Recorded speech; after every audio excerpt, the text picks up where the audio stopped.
Hello and welcome everybody, I am Brandon, and we got a buttload of Pokemon Scarlet and Violet news to talk about today. That's right, we got a brand new trailer for Pokemon Scarlet and Violet. They went over a lot of the new gameplay mechanics we're going to be seeing in the new series. Everything from multiplayer to it being the first truly open world Pokemon game. This is definitely going to be one to keep your eye out for. Anyway, we got all that news and more on another episode of Game Corner.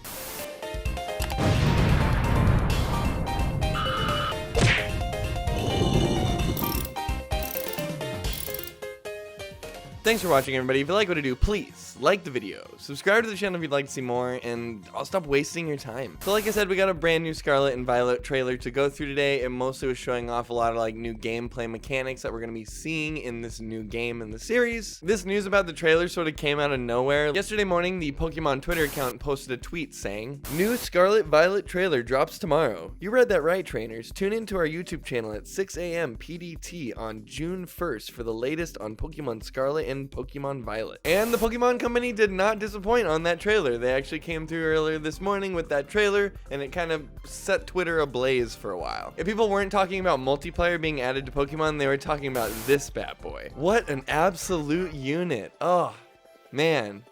Great Pokemon. Anyway, the first trailer they show off is of the two new professors that they're adding to the game. Depending on which version of the game you get, you're actually going to have one of two different professors. If you get Pokemon Scarlet, you're going to get Professor Seda, and if you get Pokemon Violet, you're going to get Professor Turo, both of which are named after trees, which is exactly what we expect from a Pokemon professor. And of course, no Pokemon game would be complete without a rival to test your skills throughout the course of the main campaign. And this time around, it's a girl named Nemona, who appears to use a lightning type Pokemon as a starter instead of the opposite of whatever you use, which I kind of noted. After some introductions, they show off your character kind of mulling around this big open world space and talking to other characters, getting in battles, catching Pokemon, etc. And one thing that was kind of glaringly sticking out to me is that there is no voice acting in this game still. Not like a huge deal. I just sort of feel like at this point in Pokemon, especially with how kind of grandiose they're getting with the overall gameplay and scope of these games, it kind of seems weird to me that they don't have voice acting included in this. I can kind of understand why the main protagonist might not want to have a voice, keep him silent like a Link or something,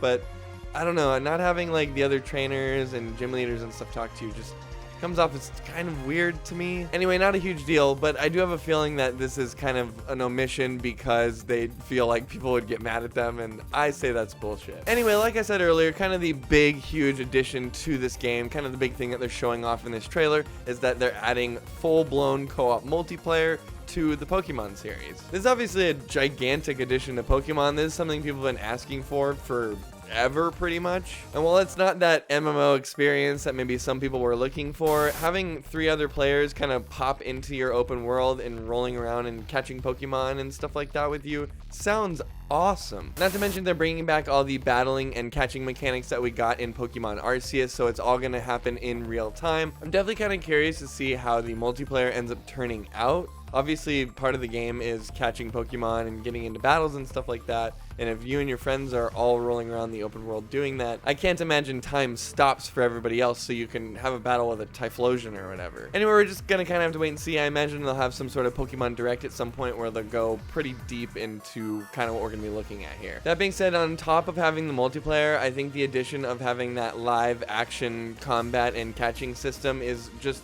really gonna be a game changer for how many copies this game is gonna sell. We already saw Arceus sell a huge amount of copies. It's actually still sitting at number 3 on the NPD list every month, and it really seemed to hit a sweet note with the audience being able to interact with the world of Pokemon in such a direct way like that. I've said it before, but this truly was sort of the fruition of this experience that a lot of people had been wanting from a Pokemon game for pretty much since the games came out. And then being able to bundle that wish fulfillment into some sort of package has really gone a long way to reinvigorate how people look at the Pokemon series right now. Anyway, nearing the end of the trailer, they cut away to kind of this CGI teaser at the end where they show off the 2 new legendary Pokemon, Koraidon and Miraidon. I'm pretty sure one of them is a motorcycle and the other one is a jet plane, which is pretty fucking awesome, I have to say. I actually feel like these are some of the cooler legendaries I've seen in a while, and I'm really excited to see what kind of Pokemon types they're going to be playing with here. And last but not least, the trailer ends with a release date of November 18th, 2022, which is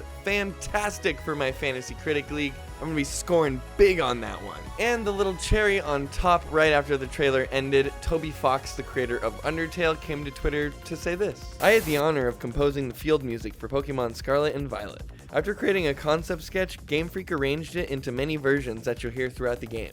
You can hear a bit of it in this trailer. Game Freak gave Toby the opportunity to make the Battle Tower theme music for Pokemon Sword and Shield, and it looks like they invited him back to make some more music for Pokemon Sword and Shield, specifically the field music you'll be hearing when you're pretty much wandering around everywhere. Kinda just a fun little tidbit I'd throw there at the end for any of you Undertale fans. Anyway, that's about all the news I got for you guys on the new Pokemon Scarlet and Violet gameplay trailer that they just dropped this morning. There was a lot packed into this 3-minute video, and if you guys have any more questions, I definitely go to this whole website that they made for Pokemon Scarlet and Violet. It's very pretty to look at, and they have a lot more details there if you'd like to dig in. Pokemon Scarlet and Violet truly looks to be shaping up into this refresher that the Pokemon series has needed for a very long time now. Anyway, what do you guys think? Let me know in the comments down below if you think this is like the refresher that we kind of need for the Pokemon series, or if you think this is kind of looking mid at best. Anyway, I'm Brandon.